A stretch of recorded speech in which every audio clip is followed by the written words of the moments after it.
All right, Nick, let's talk about the Las Vegas Raiders. We've been talking about the Raiders. The Raiders had a great draft. Everybody knows it. We've talked about a ton of guys that have been showing out and showing up, but there's one guy in particular I think's been flying under the radar. We haven't really talked about him a whole lot yet, but I think he's going to be a great addition to this Raiders team. And I think a lot of other key people on this Raiders staff and team think that as well. Raiders fans are going to love this news. But before we dive into that, I'm Andrew, that's Nick, and this is Saturday Morning Inspection.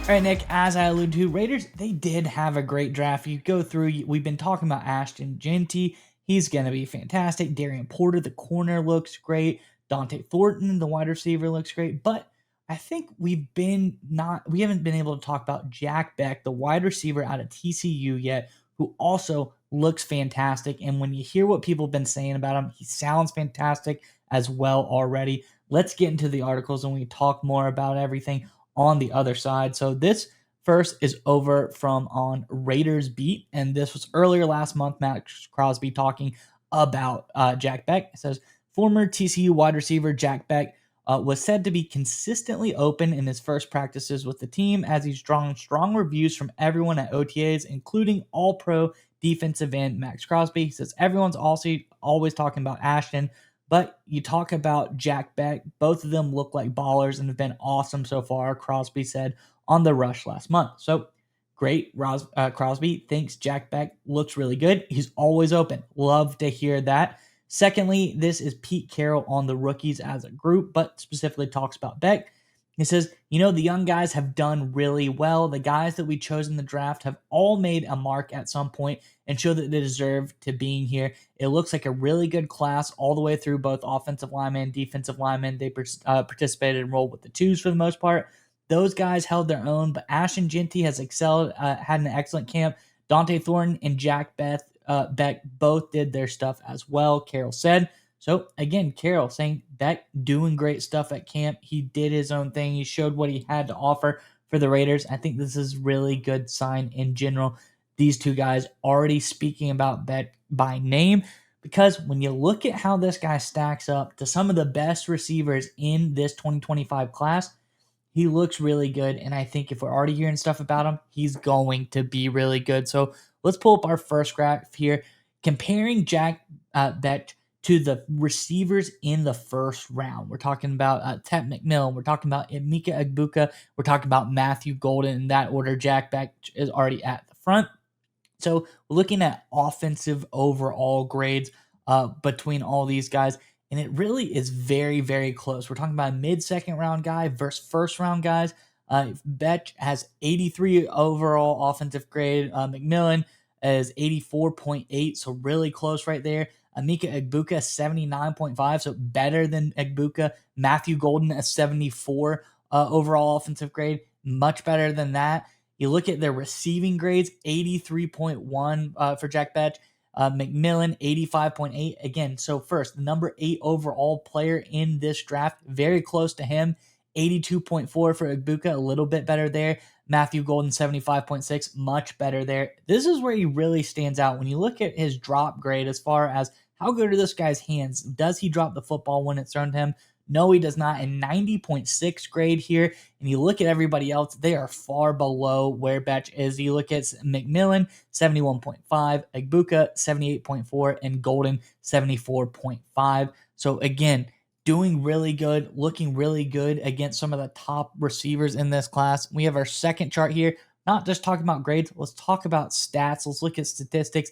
He matches up with these guys very well in that regard as well. You look at yards per reception, a great statistic for receivers, just show how productive they are with the catches they get. Beck 16.7, McMillan 15.7, Egbuka 12.5, and Golden, the speedster, he's known as a yards after the catch guy, 17 yards there, but still very close to Golden. Very surprising to me. I thought Golden would pull away in this category, but 0.3 yards per catch, yards per reception off of Golden. Very, very good for me there.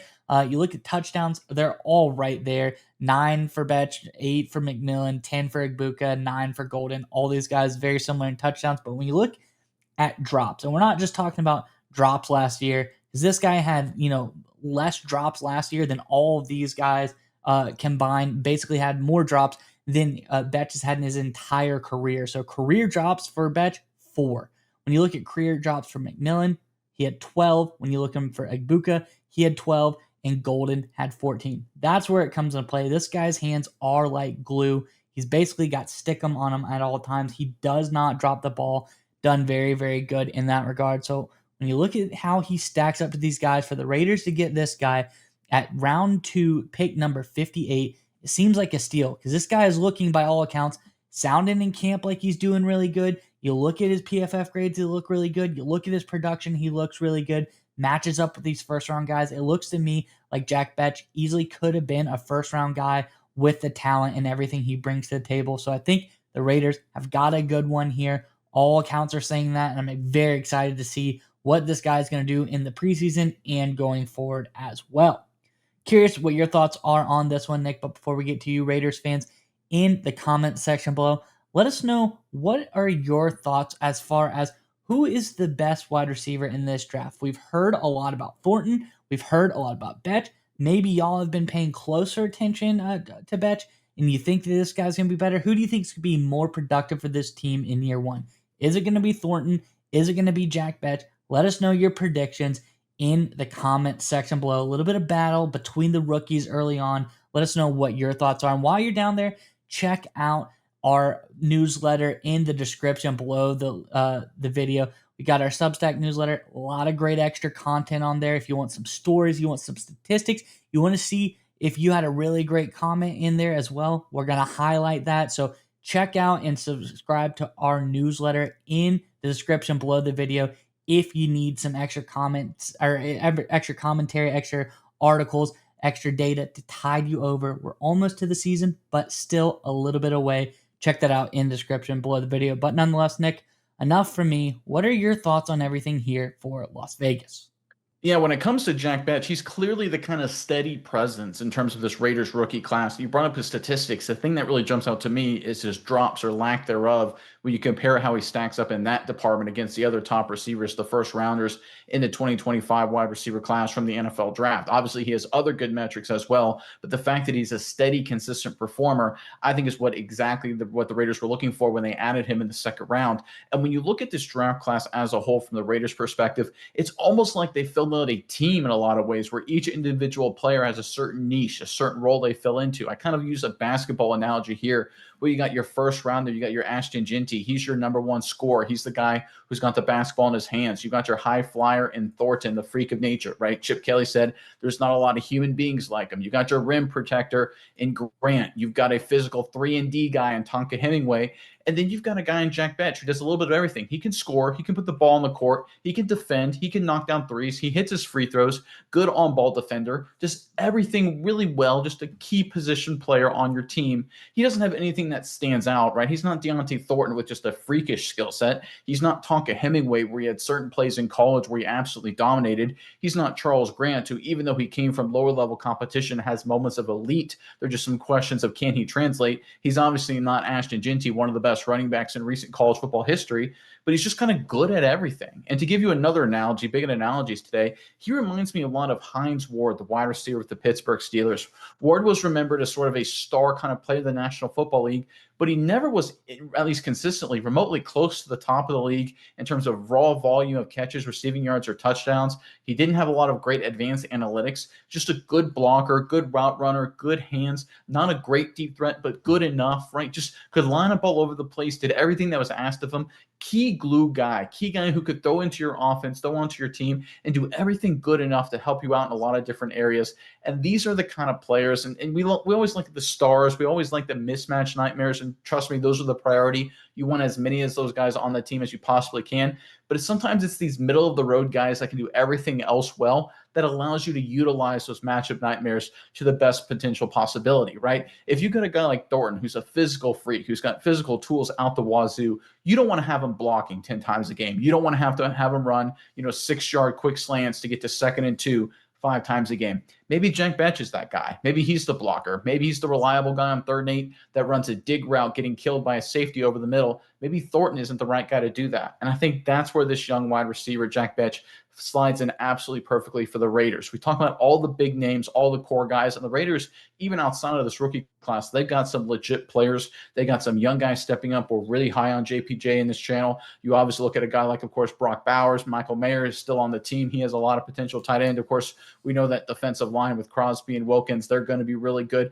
They've got some players on this team across the board. Jeremy Chin was a great signing. Geno Smith, of course, quarterback. We can go down the list, right? The Raiders are a lot better on paper with the veterans as well as the rookies as we head into the regular season, just a few short weeks away. But the reality is these glue guys that can kind of slide into everything at a high level, that can make all the difference. That can allow you to maximize the talent of a Geno Smith. That can maximize the talent of a Brock Bowers. That can maximize a Thornton, right? Everyone else in your offense, you want to have specific key roles where they can be the star, they can be the number one matchup. You also need the guy that can do the little things. And I think that's where Jack Beck comes in, right? Now, don't get me wrong. It's not like he's a slouch, right? He's a 2nd-round pick, high-level football player in terms of big conference, TCU. But this is a guy who just doesn't have a weakness.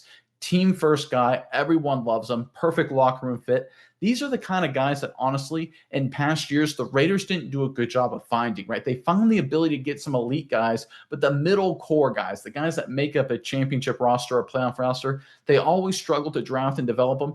I think the addition of this young wide receiver is a proof, once again, that we're turning over a new leaf in Las Vegas. I love his fit with the Raiders because, frankly, he fits everywhere and can do everything. This is an underrated addition. Again, it's not going to make the headlines.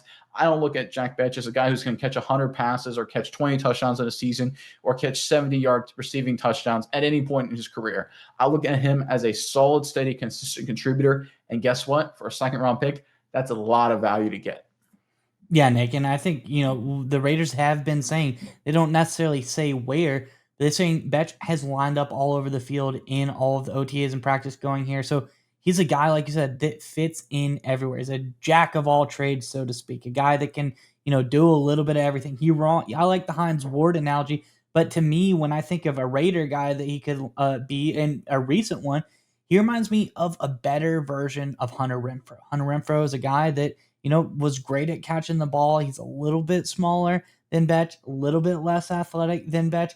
So I think just he was a guy, though, that they could depend on. He was a guy that you could send out there if you need someone to, catch a 3rd down pass. Hunter Renfro's there. He had great hands, great drop score as far as PFF graded him, 90s in back-to-back years in 21, 22 playing for the Raiders. So that he's a better Hunter Renfrow. And Hunter Renfrow was great for what he was when he was with the Raiders. Obviously, kind of fizzled out, wasn't used exactly the same as coaching changes, things like that happen, and eventually flamed out. Now he's with the Panthers, so we'll see what happens there. But that's what Betch is, and I agree with you completely. This is a guy that can do everything. He fits into his role for the Raiders really well. Probably not going to get 1,000 yards. Probably not going to get 20 touchdowns, like I said, but he's going to do what he needs to do, and that is exactly what they drafted him for. I think Betch is going to be a solid contributor for this team, and I think he's going to really stand out in a few different ways that you might not expect. This is a guy that's going to come in the clutch,